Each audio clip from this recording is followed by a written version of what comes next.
All right, everybody, welcome to another episode of NomadLand. It's a pleasure to be with you once again. It's been a while, but we're back. Today we have a special guest, but before introducing our special guest, we have Erfan and the Hizzy. Feeling fresh. I took my little nap, exactly where Jena's feet are right now. I was That's where you were sleeping? Yeah, on the floor. Lovely. I look like what is it? An Iraqi POW. I got Guantanamo Bay. I had like my little in the back of the trunk. Yeah. So that's that. We have Jena back in the studio. This is our second time with Jena. The first time something magically happened that we weren't able to record the session, so we got to just get to know each other. I'll have Jena introduce herself, but what we're talking about today is called PSYCH-K, and essentially PSYCH-K is about rewriting your brain and changing your subconscious beliefs in minutes, possibly. I'm not sure, but we'll get more clarity in that regard. These are just my words. Oh, hi, everyone. Thanks for having me back. So my name is Jena Sophia, and I'm a PSYCH-K facilitator. So I help people, as Yaya said, rewrite their subconscious patterning so that they can overcome limitations, blocks, traumas, physical ailments, anything that's really preventing them from living the life that they want. And Yeah. I'm going to seek out her help. Should I do it during the show or after the show? well, After. after Yeah. whatever you recommend. All right, so if you can, I guess let's talk about PSYCH-K right off the beginning. So if people that do want to listen to the episode know exactly what we're talking about. Sure. At least that's making my intentions clear. Yeah. So what is PSYCH-K? So PSYCH-K is a process that is a mix of ancient tools and modern psychology, and it's blended to create what we know as PSYCH-K. So we use a variety of tools. So there's muscle testing involved to access communication with the subconscious mind, and then there's a combination of whole brain postures and other energy focusing techniques that allow you to overcome these, beliefs, as you said, in minutes. And it is possible to change things that quickly at times, isn't it? Yes, it's possible. Yeah. And why is it, do you think that we think that that's not possible? Well, I think that the way that we're processing this now is that you're consciously trying to understand this, right? And the subconscious mind is 1,000,000 times more powerful than the conscious mind. So when we're accessing that space of the subconscious mind, we're able to move through things much quicker. And so when you're in the actual process, something that you might have been really stressed about before no longer has that stress, or you've kind of distance yourself from the emotion. So it is possible in that way. Same with beliefs. Like people will come in and maybe they're saying, I'm enough, and they don't believe that. And then after a few minutes of, doing the process, they actually believe it, and it becomes an embodiment rather than just like an affirmation. Yeah. Yeah, and I mean, generally people, if it's not an A plus B equals C situation, it's hard to comprehend and understand how that works. I'm like that myself too. I don't want to say pessimistic, but I'm open to listening to things, but until I see it happen, like I don't, I'm hard about it. I don't That's fair. So then what made you a believer? So for me, I had a long journey, a health journey. So at the time I had endometriosis and polycystic ovarian syndrome. So endometriosis is when The second one I do. Okay. yeah. So endometriosis is when the uterine lining, where it's supposed to like line over your uterus, kind of spreads. So it's very painful. You can get very painful periods. In my instance, with all of these things, I had a lot of bleeding. I was always in the hospital. Anytime I had my period, it was just a lot of difficulty just trying to have that time of the month. And then that also brought on a lot of anxiety and depression because I was on so many pills and medications just from, if I was on pain medication, then I would have brain fog, and then I'd get something for my brain fog, and then I'd have anxiety from that. And so What they'd kind of give pills me were you on, if you don't mind me asking? Like Oh birth my control God. and all that stuff? No, so I had like the IUD. Never get the IUD. No, seriously. It is so bad for you. I didn't know. What is that? So it's an IUD, so it's an intrauterine device. So basically they put it in your uterus, and I had to have mine as a surgery. Like they knocked me out and everything. Never get that. Never get that. Okay. No, to all my women out there, never get that. Because the problem with that is that this stuff can like spread into your system, and Holy it's shit. basically like, when you get any type of injectables, or like, if you get Botox, or if you get like fake boobs or something, like this stuff can seep into your body. It's happening a lot with Breast implants. Yeah, they're finding that now. Yeah. Yeah. So People are literally dying. yeah. Yeah, a lot. Yeah. And it doesn't look good. Yeah. Yeah, so there's that, No offense and then to people who. Our everybody's listeners, none of body them is have beautiful. Our listeners are so real. Yeah. So I had the intrauterine device. I was also on a lot of Adderall, and Xanax and Ativan and Damn. like Zoloft and Prozac for depression. Oh, I was like Must have a been kind of cesspool. fun at some point. No, I mean, at the time, I was like, "Ooh, this is fun," because like I don't Up have and to down. deal with myself, or like I don't have to like make myself have energy, or I don't have to make myself relax. Like it's fucking just you like, up, though. oh, it was Yeah. totally fucking me up, like Yeah. totally. Upper, downer, Yeah. all that stuff. Yeah, and it was really difficult because I wasn't given the coping skills like emotionally to know how to deal with this or know like if I was doing it too far. I was kind of just like in this. I was like, okay, I trust the medical system, but then I also like it hit me that I was like, the medical system is called the practice of medicine. Like they don't actually know what they're doing, right? So it got to a point where I was just like really sick, and they told me, I was 22 years old. They told me, you either can take your uterus out if you don't want this medication anymore, or you stay on this medication for the rest of your life. And I was like, that's when I kind of was like, I'm throwing in my towel here. I'm done with this. So I went cold turkey on all my medication, Wow. all of it. Like within like a 2-week period, I just stopped everything. And then my periods were kind of very difficult to go through, but I was detoxing, and I hadn't not been on something since I was 15. Okay. It was like 7, 8 years. Was it tough of, like, getting off like especially the Adderall and the Xanax? the Adderall? Oh The yeah, Xanax is very addictive. yeah. But this is so what's interesting about the Xanax is after the third day, I remember taking it in a row. The first time I'd ever taken it, I was like, I'm craving Xanax, and I could feel my head being like, I'm craving this, and that's when I was like, this is dangerous. Like Yeah. I should be craving fruit, okay? I shouldn't be craving Xanax. Like there's something wrong here, and so I would try to limit it. But you take a lot of Adderall, you need a little bit of Xanax to like calm down. Otherwise, you're up till 4 a.m. Because the physiological addiction is just only for a few days, right? But the rest is all mental. Yeah. And then it also stays in your system. So it's like, Damn. it never, these things don't actually like excrete themselves. Like, Take some time.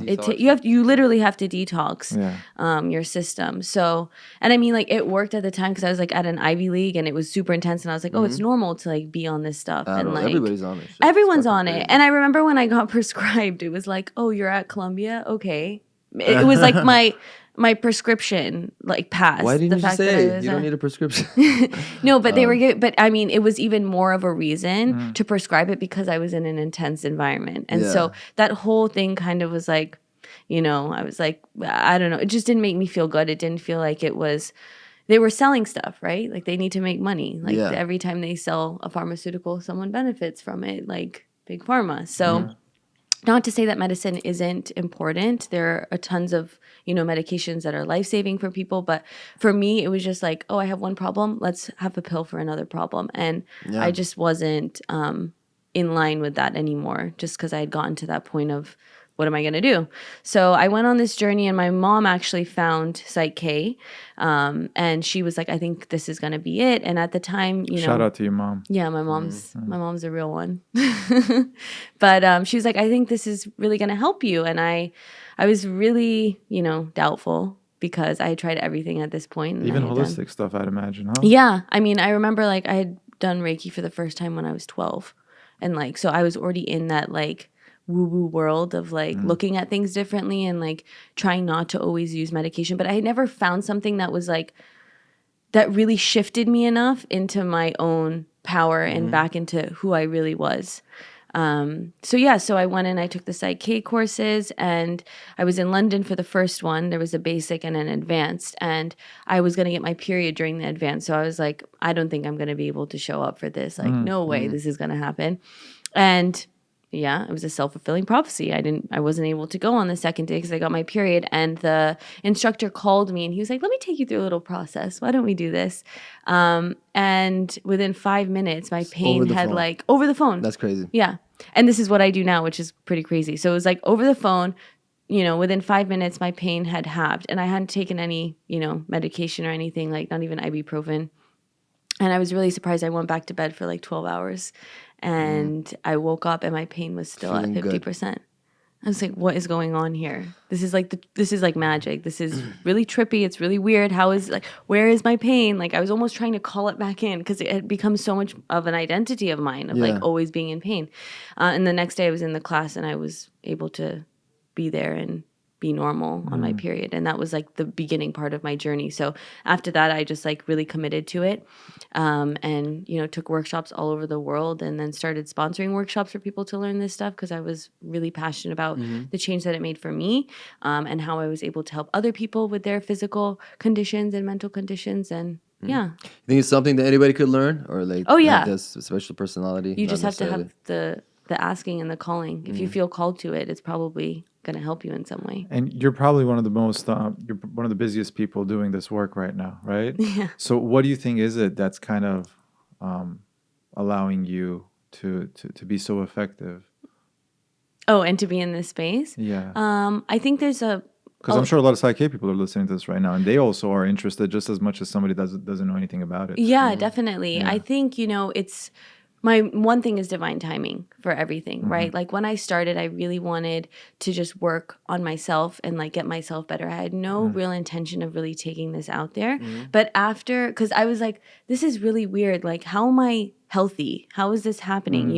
It doesn't cure anything. PSYCH-K doesn't cure, but it allows the self-healing to take place because when you change your beliefs and you change your perception, everything else falls into place and you don't look at yourself with the same identity, right? Because we all identify with things, right? That's how we create, that's how you're Irfan, that's how you're Yaya, right? Because you have an identity of like attachments of beliefs.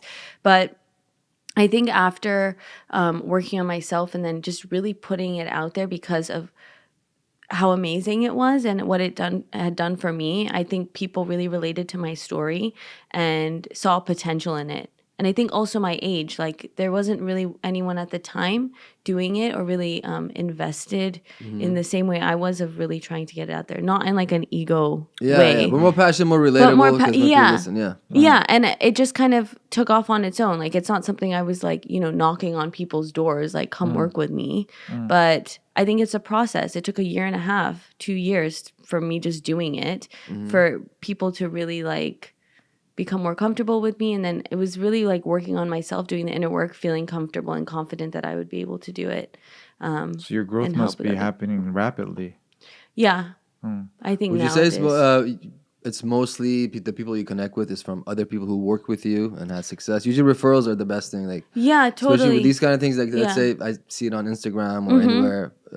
It won't affect me as much as if Yaya comes and says like I just did this. I went to this guy and like something happened and it's real. Yeah. You instantly you want to go for it. Totally. I think it's a mix. I think people either will listen to podcasts I've done or they've heard things, if they've read about Bruce Lipton, which is all about epigenetics and really like the science behind PSYCH-K and the power of belief and like those things. And then I do get referrals. There's some people that have no idea what PSYCH-K is and they're like, I heard you, you help people with this, and then they'll sign up for it. But it's definitely a mix. But I would say everyone that comes to work with me has an awareness of wanting to change. And that's really powerful for this work. You can't just, say, oh, here I have this thing. And sometimes that's all it takes, right? There definitely has to be an asking there in order for the momentum to take place. Because without momentum, you can't change anything. So there has to be an asking. There has to be, you're kind of driving it like, oh, I'm ready. And then it just snaps and you're like on the other side of it. Yeah. And it can be used for a lot of different things, right? You want to give some examples so people know? Yeah, for sure. So I'll just speak from my experience of things I've helped people overcome or transform. So like a lot of phobias. So phobias to flying, heights, dogs, spiders, like literally anything like that. Crowds, people are scared of like claustrophobia, things like that. I've helped people with allergies. So like gluten allergies, nut allergies to fruit, chronic fatigue, Epstein-Barr, HPV virus. Like really? Yeah, really, really crazy. And like people go and get their results like that's the same thing that happened with me. Like when I had all these things, they went in my uterus and they were like, what's going on? So that's crazy. The body there's definitely a mind-body connection. When you look at that, it's like changing your beliefs. Your beliefs are really running the show because it's in the subconscious mind.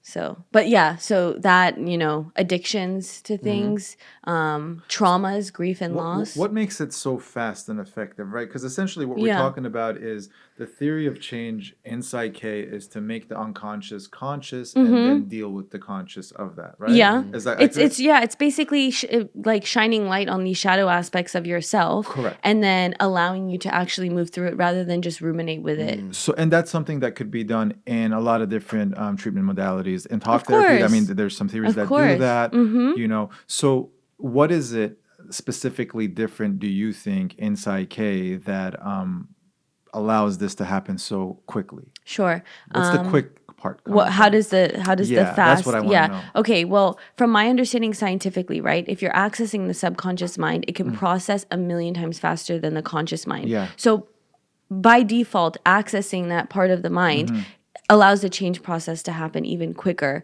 than like, saying an affirmation 20 times a day for 21 days or whatever to try to change a belief.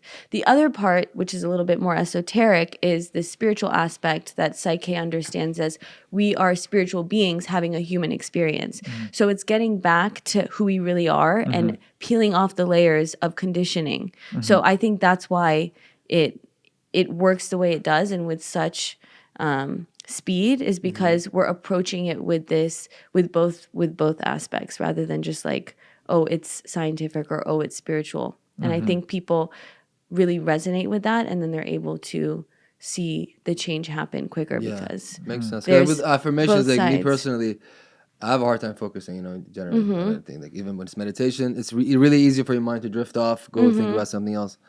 So with affirmations, that could happen. You might not be fully focused, but when someone else involved there to keep you focused and like direct you, I can see how that could, be a lot more effective. And it's also like as a facilitator, we're holding space. So there's this phrase called isumatak, and it's this sacred space. Safe container, basically. Yeah, where wisdom is revealed. So between the facilitator and the partner, there's this vortex of energy that's being created of potential. I remember we were speaking like, why is it easier to create things when we're in a group, Right. or see things manifest when we're in a group with the same intention rather than just one person? So I think that adds to it. Intentionality is really important when you're trying to get a result. May I ask, like, what are the things that a PSYCH-K facilitator does to make a safe container? Yeah, I think. I mean, this is like more on like I'm curious to know that. Yeah, so how they're able to allow this. Yeah, what do they do? Like, what is the things that you guys do to like create that safety? I think listening is a huge thing. So it's not about, me telling you, why don't we work on this? Or this is what I think we should do because you've said you've had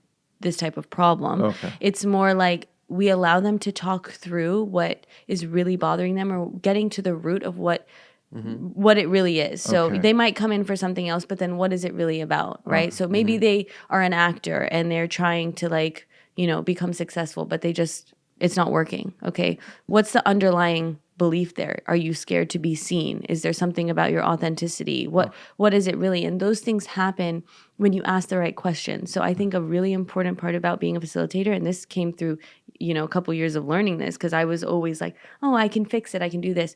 But you're purely facilitating. They have all the answers. That's right. So as long as you ask the right questions, it's like the potential is unlimited. Right. And people I work with once who come with like serious health problems, if you ask the right questions, you get to it, and then all of a sudden they're a whole different person and they don't have these things anymore. And essentially, I think when they do that, at least in my experiences, when we do that, we're asking the universe for what is it that we truly need, and that's when we energetically plant the seed for it to grow. Totally. Then it's just what wasn't there is all of a sudden there. Exactly. But you make sure through good listening skills you're allowing that to happen. Totally. I think listening is like imperative. And I know it's easy to get caught up and be like, oh, I know, or maybe I should interject, but really the silence is where it all happens. So you really have to get comfortable with just the silence. And before it was awkward, now it's like, ooh, something's brewing here. Yeah.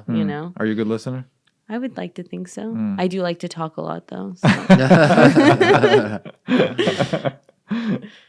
Can you briefly say what is it? What is the subconscious mind to you as you know it? Because there's so many different turns and twists on the definition. Yeah. of that. So for me, it's the unconscious part of ourselves that holds all of these beliefs, attitudes, understandings about who we are. It creates our perception of reality, right? So if we have beliefs that are self-serving, then we're going to be able to show up and, be who we are. But if we have negative beliefs, or rather limiting beliefs, I don't like to call anything negative, it's limiting to who you really are, then you're not going to be able to really express your full potential or really show up as who you are.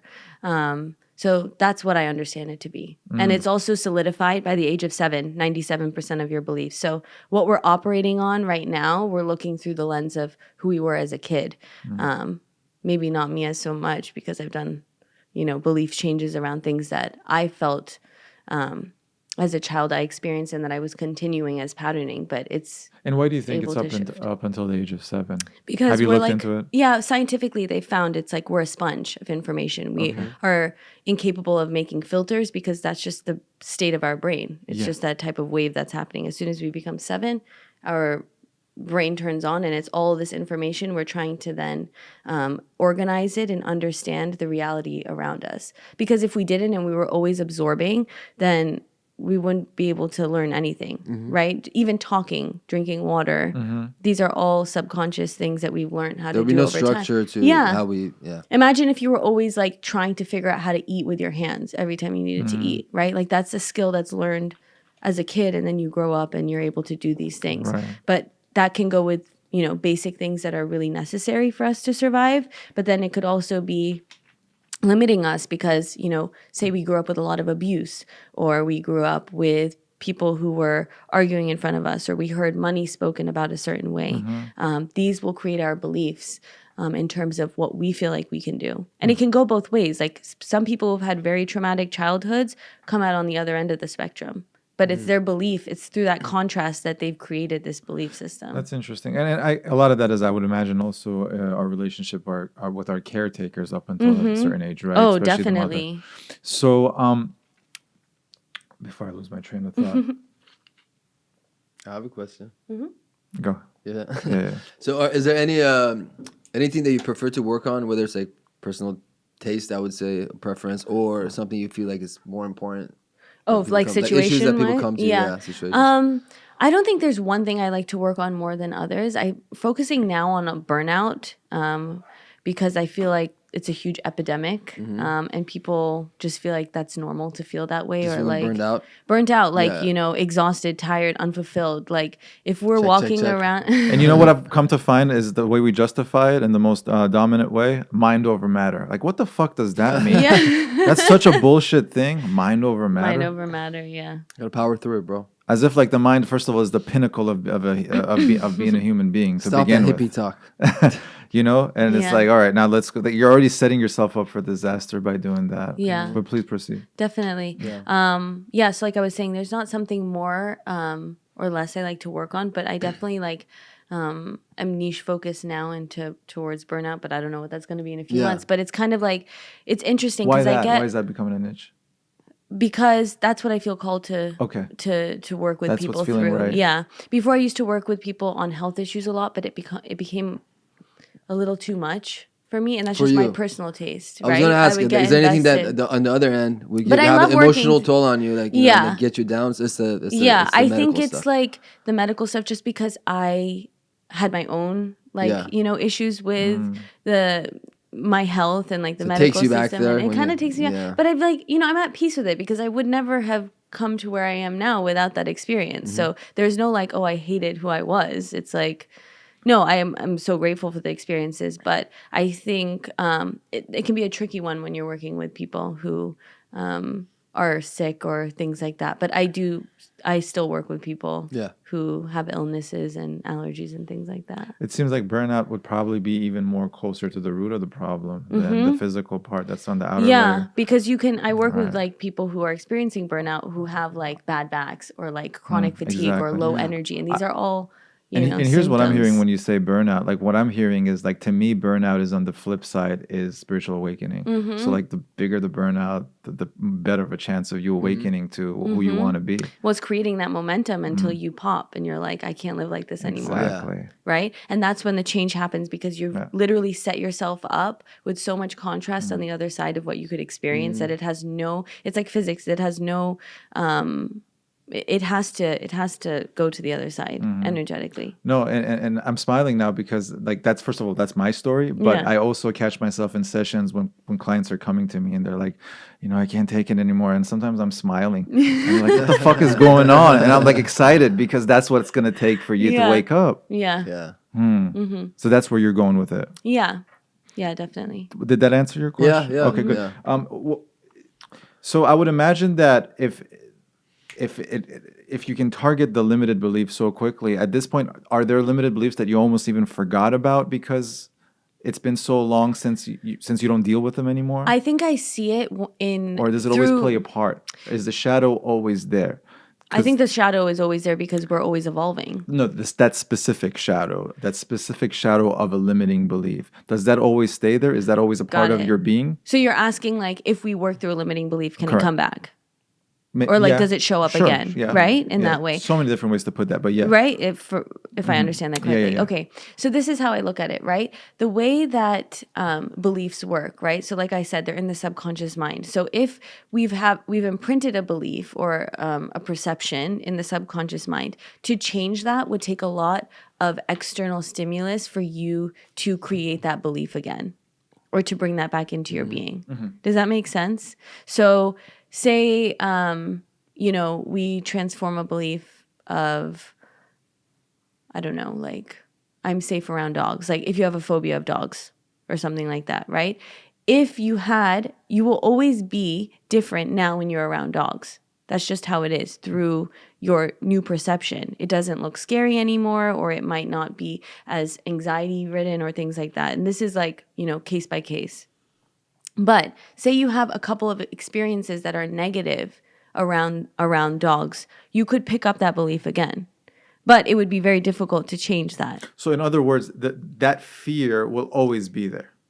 No, the fear won't always be there. So it can come back through experience because we are, through our environment, we're changed based on our environment. So say you want to go into, work with dogs or whatever, and you had a crazy fear.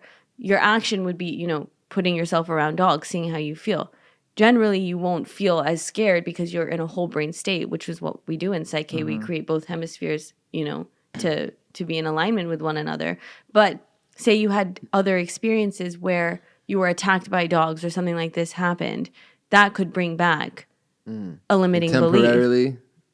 Well, it depends. See, it's interesting because I think once you've actually transformed something, it's very hard for it to come back because you're not that same frequency of who you were, and therefore you won't attract those experiences. Okay. That's how we break patterns of relationship or break patterns of addiction or break patterns. With that mindset, I would imagine that you probably don't like the AA model as much of always calling yourself an addict. I don't like the term addict. Yeah. Yeah. And that's what I want to get to. And I wanted to say, I'm just curious. I always talk to any type of... I don't like labels, period. Yeah. That's why I don't like label myself as this or that. I mean, I might have called myself a PSYCH-K facilitator in the beginning, but that's the basis of this conversation. Correct. But I am like multifaceted. I do a bunch of things. But And to me, it's interesting because like I've seen... What you were saying makes sense, but I've seen the other side of like how addiction works with, friends and, a lot of people that sometimes... I don't know, just one drink with people, no matter what, like it leads to, so many other things. Yeah. But that's why they have to stop everything and just go cold turkey with everything. But I could see how maybe just tapping into the subconscious mind and, through PSYCH-K or something else. This topic is one of my fascinations. Could switch things around because our buddy who went to... He went to Peru and did the ayahuasca. Jena did the thing on him. Yeah, I know. Which, by the way, his back became much better after that session. But he's a little bit too airy he forgot about that. Yeah. And he remembered because we had a water episode after yours, and he's like, I think that water fixed me. I'm like, bro, that was just that was Kangen water. You forgot about Jena. He's like, oh, that water, the abundance water, and of course that's Nima. But yeah, that's funny. But I mean, like, I've seen that. Like when you get it, when you actually like tap into that space, you could make actual change. But if not, like I've seen a lot of the other side, and it's so easy just with like one drink, one smoke, just get back into smoking. One weekend, someone quit smoking 6 months, good. Me myself, I quit cigarettes for 3 years, after a couple of weekends, I started smoking Yeah. again, you know? So what I will say about things like addiction, right? So there are subconscious patternings with addiction. You can get to the root of like where this happened, you know, what is your brain basically made connections with that is making you subconsciously just go for that cigarette or go for the, you know, drink or whatever it is.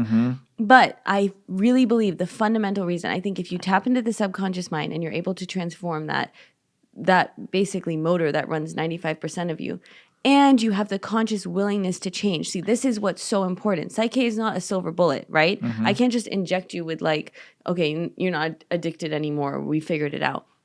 You have to create necessary steps. So same like with how when I was sick, it's not like, oh, I just did the work in my brain and all of a sudden my body just became better. It's like, no, I had to adopt more of a lifestyle change. I had to work out more. I had to eat better. I had to drink better water. All of these things created the environment for me to flourish. So that's how I look at addiction. Like only until you really want to stop will you stop. Absolutely true. Yeah. Beginning of this year, I wanted to just stop everything, smoking, drinking. And we always talk about it, think about it, but this one day I just really wanted to do it. I just did it, and it went for 2.5 months. Yeah. So and no problem. I didn't even think about it. I was just happy, and I'd be more happier every day, and it became stronger every day. Yeah. Then I went to Toronto for a weekend, and then I started like, you know. Yeah. Just like, So see, it's also interesting that different environments will bring that out. Right? How you were saying you were on like, you know, a role where you weren't doing this and then you went somewhere else and whatever in that environment stimulated those parts of you in your subconscious that were like, no, that's a good idea here. So it's very interesting. Or even with meat, like I'm a big carnivore. Like, I eat a lot of red meat. Less now, but I used to even eat more. But anyways, it's a month and a half ago maybe. I told you, I really thought about. I really believe that I don't want to do it anymore, and just it cut by like 80% my meat consumption. But then I went to Toronto again. I think I just so Toronto seems to be my point buddies of out there contention. when we meet each other. It's like Well, it's back not combination. Toronto. It's the challenges of, I think, of his dharma and dealing with the life that he lives and the way he does. And he's like dealing with a lot of different things. So it makes it probably a little bit more challenging for someone like me that just likes to stay somewhere. Yeah, and also I'm on vacation now. You know what I mean, or something. Yeah, I would argue with that because I'm always traveling. I'm just trying to bring excuses for my friend.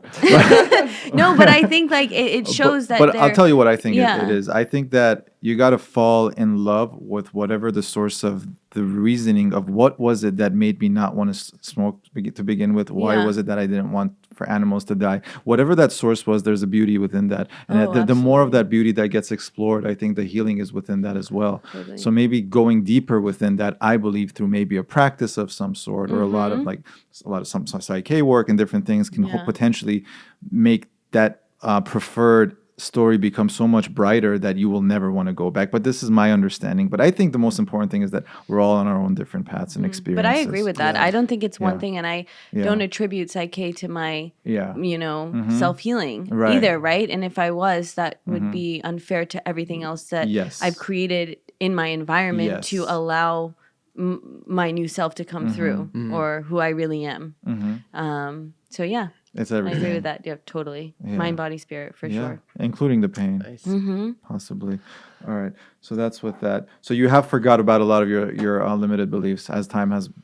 Yeah, it's interesting. People are like, "Oh, so you know, what were the like statements or beliefs that you did to get rid of your like depression or anxiety and things like that?" And I was like, "What?" But no, I remember like I couldn't get out of bed. Like I would stay at home for days at a time. Like I just didn't want to be seen or like a person or really like a functioning member of society because I was never functioning, to be honest. Like, but no, I think it's like, it's all layered, right? So it's not like a one-stop shop where it's like, oh, this belief is, you know, related to this. I think sometimes it can happen, but it's also sustaining yourself, right? So you can change your beliefs how I did a few years ago, but then am I sustaining the environment for me to continue to flourish and continue to maintain who I am? And I think people forget that aspect, that there's a lot of conscious work that goes into it. Yes.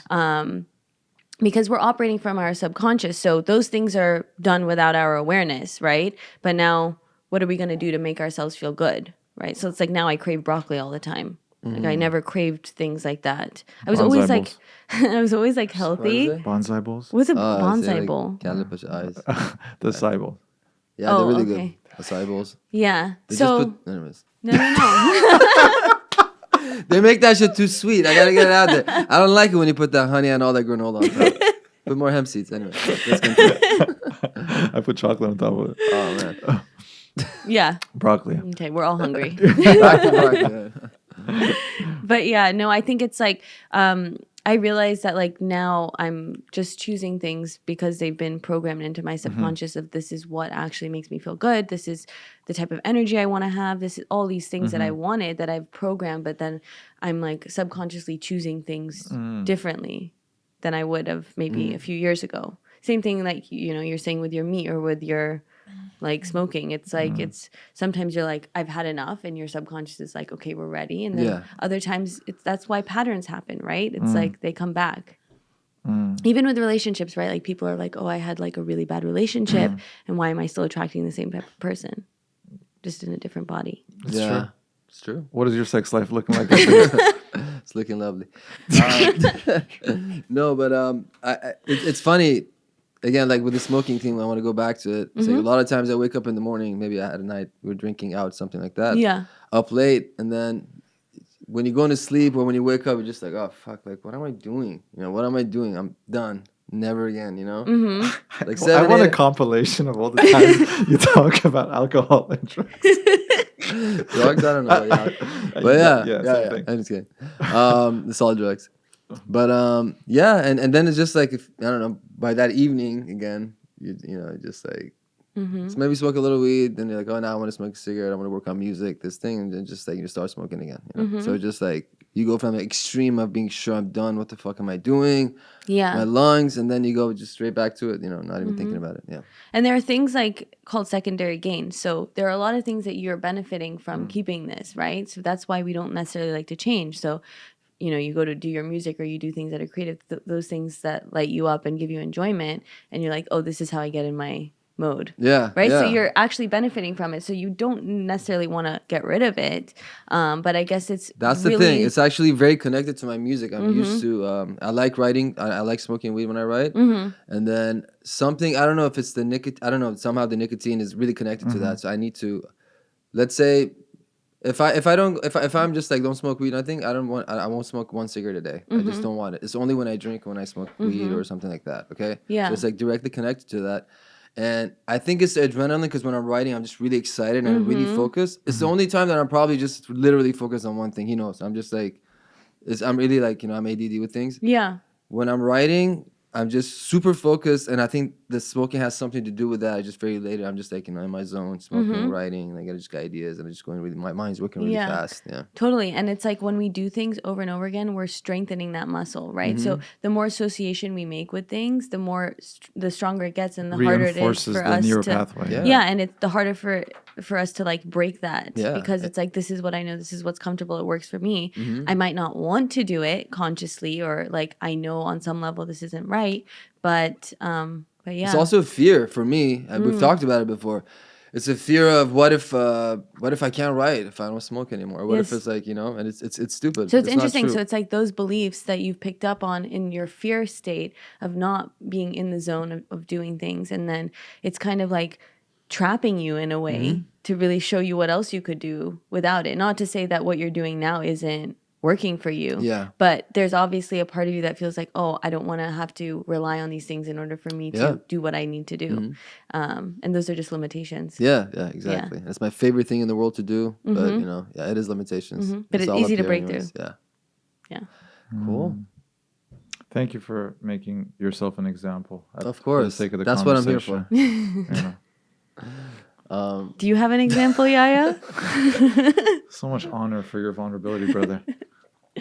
You want to talk about What? do you still have things on this subject? The last thing I have, it's not on the subject, but I can revisit it. So yeah, go. Go for it. No, I was gonna say that because it's not what you're all about, PSYCH-K. So I want to tap into some things other than that you want to talk about. Yeah, sure. So Okay, then before you answer that, sure, if it's okay, sensitivity as a gift. Oh yeah. Yeah, talk about that. So I- Mentally or physically? No. I think they ticklish? correspond. Oh yeah, totally. But that's a sign of like blocked because energy. I lived my life for the longest time thinking that me being emotional or sensitive was my weakness, and for the longest time, like I try to like toughen myself up and hang out with people that I probably wouldn't have hung out with just to be able to learn how to become like them while not knowing they're just manifesting their traumas. Yeah. And essentially learning a lot from them. So I think it was my energy trying to realize itself, but still. Yeah. Probably could have taken me somewhere else, and I decided to like dishonor all my gifts and look at it as nothing but weakness and sensitivity. So it took me years to figure that out, and I think I've heard you talk about that briefly. What was your experience with that? So ever since I was like, I remember my first experience or awareness of being sensitive to like energies and people and just my surroundings were when I was 5, and I would hide in the bathroom until 2 p.m. and school got out at 2:30. I would literally lock myself in the bathroom because I didn't want to be around anybody. What age? 5. 5. Like way too much. I could just feel everything. I could hear things. I could see things. It was too much. And then that continued onward, and I would just have such anxiety going places or being around people because I was scared of what I was going to pick up or feel. And I call that dysfunctional, like empathy or being an empath. And Empath is what they call it, yeah. right. And but like it's dysfunctional, right? There is beauty and strength in being sensitive, but it's also knowing how to draw your boundaries in your energy so that you're able to do what you do in life, whatever you choose. So what I'm doing now allows me and requires me, I would say, to be sensitive so that I'm able to hold space and tap in and understand more about the person, but while also maintaining boundaries of what I'm taking on in any space, whether I'm working with people or I'm going to dinner with them or I'm at a concert. And so, yeah, that's kind of my what? I'm like that experience. too. It's crazy. Like with large groups, if I'm like completely sad, I haven't had a drink or anything like that, I just feel like everybody's energy and it just gives me anxiety, you know. And it's not that I'm just like, it's not being socially awkward or being shy or anything like that. It's just like I literally feel everybody's like, you know, I don't know, whatever you want to call it. And then if I smoke weed around people, it intensifies that, so it even makes it worse because I'm like, you know, I don't know where I am. But when I drink, I kind of just like pull back in, and I just like I guess I get desensitized, so you don't really like, you know. So do you think? I think both of those like things, alcohol smaller does. perimeter around you. So do you think a big part of this drinking that you're talking about, if it's okay to talk about, yeah, sure, is possibly because you may find yourself in certain environments that you're just not naturally aligned with your spirit, and you just want to be there for whatever reason that is, so you want to drink through it to make it okay? Yeah, because like throughout the week, I'm generally, it's probably like, I mean, it's a combination of things. It's not just one thing, something in between. But throughout the week, especially during the past maybe 8, 9 months, 10 months, I usually by myself, you know. I'm either at work, I go to the office, I come home, I'm writing, I'm just like making food, whatever, I'm learning, listening to podcasts, different things. And so on the weekend, if I go out and at I don't know, weekend night or 2, 3 weekend nights, whatever, especially because of the music thing, generally a lot of people that I meet like or see, they know me and they want to talk about certain things that maybe I don't really want to talk about. So it kind of puts me in that social zone and get desensitized to feeling all the energy of everybody. It makes it easier to just like, you know, do Totally. that. But the other side is it's also fun. It's a fun factor too. I enjoy drinking. Like, But I think it's like also the illusion of it being fun, because what are you really doing it for? Right? What's driving that behavior to like desensitize? And then it's creating this perception of fun when in actuality it's not fun, because then you wouldn't be drinking to have fun. Right? I've become a lot funnier on that. but like how that works, why we have to change our state to be around people, for either how people will respect us or how people will talk to us. And I think honestly it just goes back to the energy. Like I would go to places and I know people would know I'm there, and I put it out. I was like, we're not talking about this, and no one would talk to me about those things. So I think it's like really getting control over your energy and who you are, so that people know when to mess with you and not. But also I think there is something physically to drinking, that it does something to you physically that you're just like more fun, more, you know, less inhibitions. I personally, like, I'm a lot more talkative, and I like make a lot of jokes, more jokes than usual and stuff like that, you know, in groups. Yeah. And, I don't know. If I'm in a good mood, it just intensifies it a lot. Yeah. Because altered states, they bring different things. Yeah. For sure. And that's your experience, so you only know about that experience. You know? So I can't say anything on that. You know, you know what you want. Beautiful. Yeah. You said you wanted to. Yeah, other things like aside from PSYCH-K, 'cause Yeah. you're involved with other things that. Yeah, as a sure. So I've facilitator. been Selling doing blood diamonds. always. No, so I've been practicing Reiki for over 12 years. So I'm a Reiki master. So I teach like Reiki classes to college students in London. That's What I is like that? to You wanna do. talk about what that Reiki. is? So it's basically universal life force energy, which means like the energy of like who we are and like God or the universe, whatever you want to call it. Basically, you can channel that energy through your hands distantly and in person, and it basically unblocks different emotional, physical, spiritual, and mental blockages. There's no way that she you can might have. explain So as, it's like as good a- as she could possibly touch your back right now, and you'll probably know what that is. Okay, so Well, it's even like if you do like, this, look is at it like this. a Put your healing type hand of thing? out. Put your hand out. Okay. Touch me. All right. No, can you feel a bounce? Maybe. It's super strong. on Is my it really hand. there, or is it Yeah. because like you're telling me to do? No, Okay, you'll no. feel it. Mentally- Fine. mentally Bounce on tricks. me. Okay. Bounce your hand.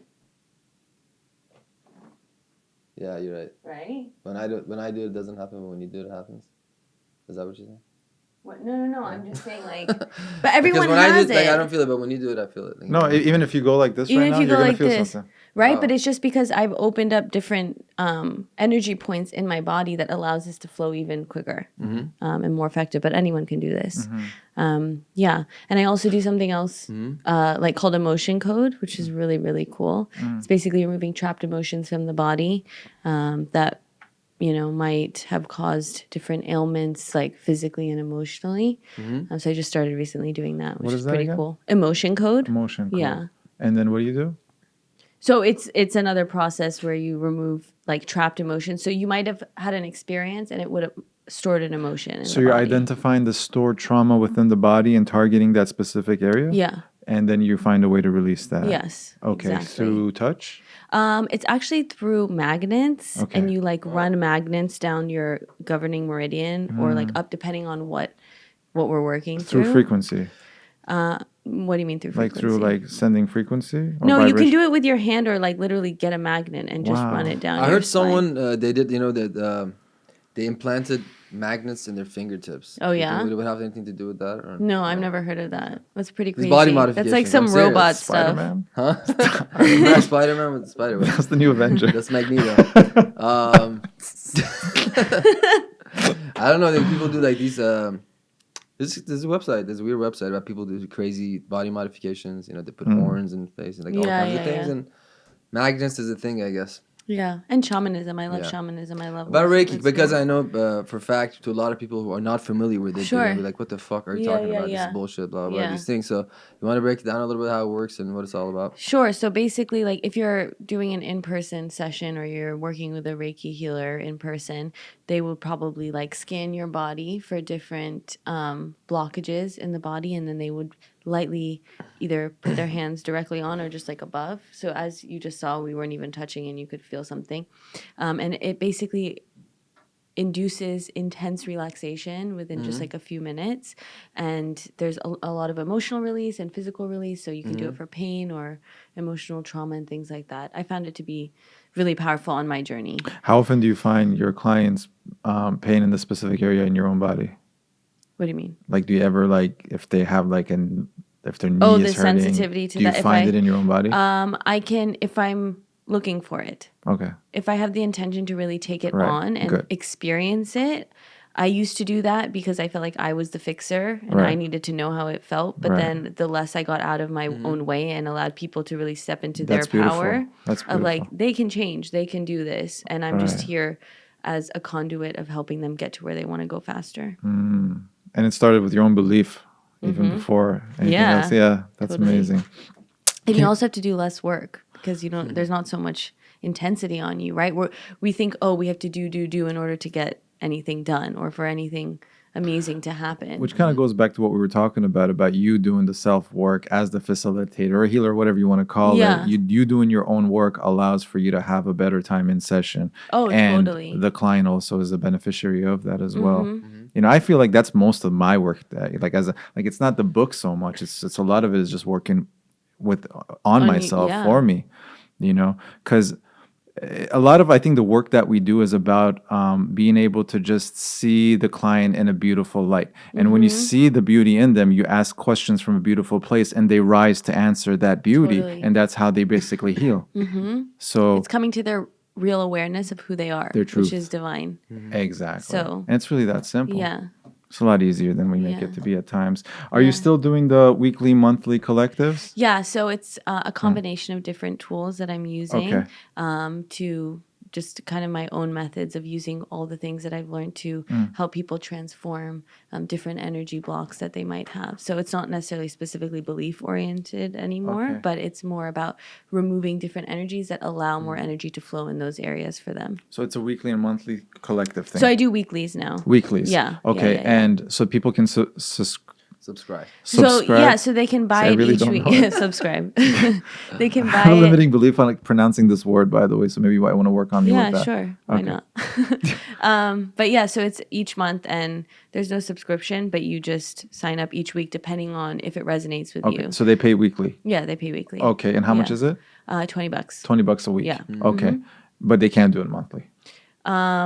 They can if they do it once a month, I guess. Okay. Right? Yeah, yeah. One time. Lovely. Yeah. But not everyone wants the same thing. So I didn't want to create packages where people felt like they had to do it. Like I want everyone to come on their own volition. Like I want to be a part of this, clearing. It's a group of how many people, would you I say? tend to keep them between 20 and 30 people. And can you tell me one more time, what is it? What is this weekly thing? So basically, it's intended to work with the group consciousness energy. So whoever is coming in, and I'm basically tapping into that energy and removing things energetically with the methods that I use Okay. to transform that. And I what- can't really explain it. It's That's kind good. of It's all right. intangible. And what kind of, like, what are they doing? The- Are they filling something out? Are they typing? No, so all they It's a really video? have to do, no. So it's like actually the easiest thing that you could sign up for if you want Mm-hmm. to have your higher self do work for you, or your energetic self do work for you. You just have to pay for it and you create your intention. So I ask people to write down their intention of what they want to transform in this subject. So if it's abundance, what are you looking for in abundance? If it's self-worth, what about self-worth do you want to transform? And then with those collective intentions, we're able to then kind of create momentum around that energy and release things that are holding them back from achieving those things so that it's easier to become more in alignment with who they are. Wow. Yeah. And there's a lot of returning clients that come back a lot, huh? Yeah, I would say. Yeah. Yeah. Because I see you get a lot of good feedback from it. Yeah, Yeah. yeah, for sure. Maybe I'll do it one time soon. All right. What else? Did we talk about everything? I think so. I feel like there's still some I mean, there's- stuff. This is short and lot- sweet. Was it? Oh, what's time? lot I What don't know. is- It felt very quick, but good. 14. Yeah. Maybe because we've already done this. When you drive down the same road twice, you're like, oh, I've But been here before. but Jenna, honestly, like, were Yeah. there things that you were hoping that would come up? I'm sure there's things that you still haven't touched on. No. No? I You're- mean, I feel good. Do I you? was thinking one thing about PSYCH-K again, because I feel Yeah. like we talked about it a lot, but I feel like Yeah. we didn't talk about the process The process. of how it works. Yeah. I think so now people might be listening and be like, so how does it actually work? What is it? Like, Yeah, what- and the thing is what does that it the look like? process is kind of intangible in the sense that you look up anywhere about PSYCH-K and there's no, it's not like, oh, this is the first step, this is the second step, Yeah. because it's very different for each person and each thing we're transforming. Okay. So But like, in more simple terms, let's say like you get on a phone call with people, Yeah. and you have a conversation, Yeah. or like something like Yeah, in, yeah, in, yeah. in that way. If you could explain it a little Yeah. bit. Yeah. So I think that the easiest way to explain it is that through muscle testing, okay, so people can look up what muscle testing is. So you basically can tap in to your subconscious mind with muscle testing. So there are various different ways, or kinesiology. I don't know if you've heard Yeah, about that, right? yeah. So it's like using your muscles to tap into the subconscious mind to give you answers of what's stored. Once we figure out what it is that is blocking you or what limiting belief has come up, then we're able to figure out, okay, well, what is it that you do want? And then we create a new belief around something that you do want instead. And then we test to see, what process, because there are so many different psyche processes, like I think over 20 different ones that you could do. And then from Different there- methods. Different, yeah. So in PSYCH-K, there are different processes for different things. So we ask the subconscious mind, what is it that it is? And also your superconscious mind, which is the universe, spirit, God, whatever it is, that is guiding this as well. So that also creates another like security blanket of knowing that you're on the right path. And it's not just like, oh, I want this. So through that, then, we're able to figure out which one it is and then go ahead with the change process. And that's kind of something you have to experience, you know? And how long is each session generally? I tend to do my sessions for about an hour. Okay. An hour 20 max. Okay. So what we did last is like a mini oh my God. version What of we it. did last time was like 5% of what actually happens. Because as we're going through the session, you actually realize more things start to connect because we've created this like field of awareness. And so more things start to pop up that maybe you didn't even recognize as being existent before. And then once we do that, then something else pops up, then we transform that. And then after an hour, you're like, whoa, who am I? This is crazy. Yeah. But yeah, it's just asking the right questions because when you do, it's like, it's not about how much you do, but like the quality of what you're doing. Yeah. Right. Yeah. And you think doing it, let's say over the phone or Skype or something, rather than doing it, it works the same way. it doesn't make a difference. Being in person, you don't see any benefit to that. No. Some people actually prefer to do it like, I tend to do video if I do distant, but some people like to do it over the phone because they like to be in their own space, changing, and sometimes they're crying or they feel self-conscious about being looked at or things like that. It's really to each their own.